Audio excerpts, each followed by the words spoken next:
Garrett. Super, super, super. The guy just turned around the whole game. He's controlling it. He's blocking kicks. He's sacking quarterbacks. Minshew his little shimmy. How's he shimmying now? How's he shimmying now, buddy?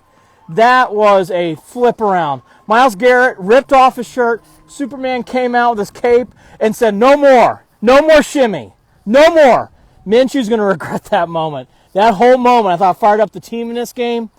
And then there's the Deshaun Watson story. There's a much longer story. You got to stay locked in. They've got to get more focused on offense. I thought the Browns came out flat, except for Garrett.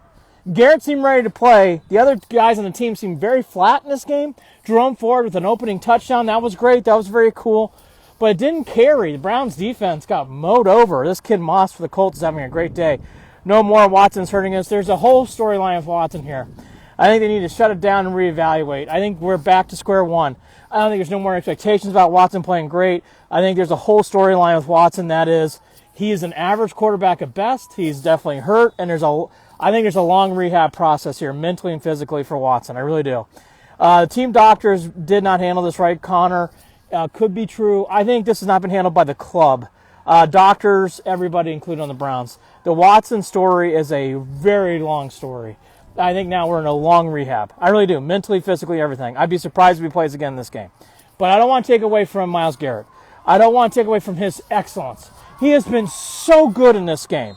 In a time where I thought the Browns again came out flat, Myles Garrett has lifted the team. And Hopkins is wonderful. Keeps making kicks in big spots.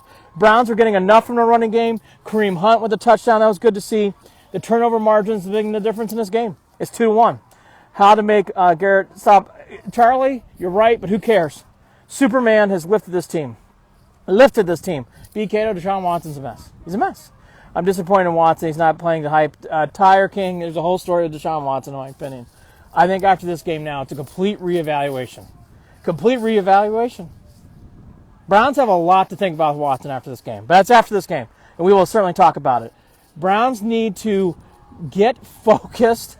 The offense can't have any turnovers. If the Browns don't turn over the ball in the second half, they should win this game. Need to see Cooper. I agree. I don't know why they keep going to Elijah Moore in this game. That's crazy. I think they need to get more carries to Jerome Ford in this game. That's my other big comment. I want to see more running the ball. And again, no turnovers. Yeah, I think calling the Watson situation is a disaster. We're going to talk about that a lot after this game. Watson's not going to see the field in Mill. If Watson sees this field, then the Browns are completely lost. This is a complete shutdown, tear down. Deshaun Watson is a whole story for the rest of the season, mentally and physically. I think he's wrecked. And they're going to have to figure out how to rehab this guy. He looked terrible even before that hit. I think Deshaun Watson's completely unraveled. Come back here after the game. Great way to end the half. Again, Myles Super Garrett.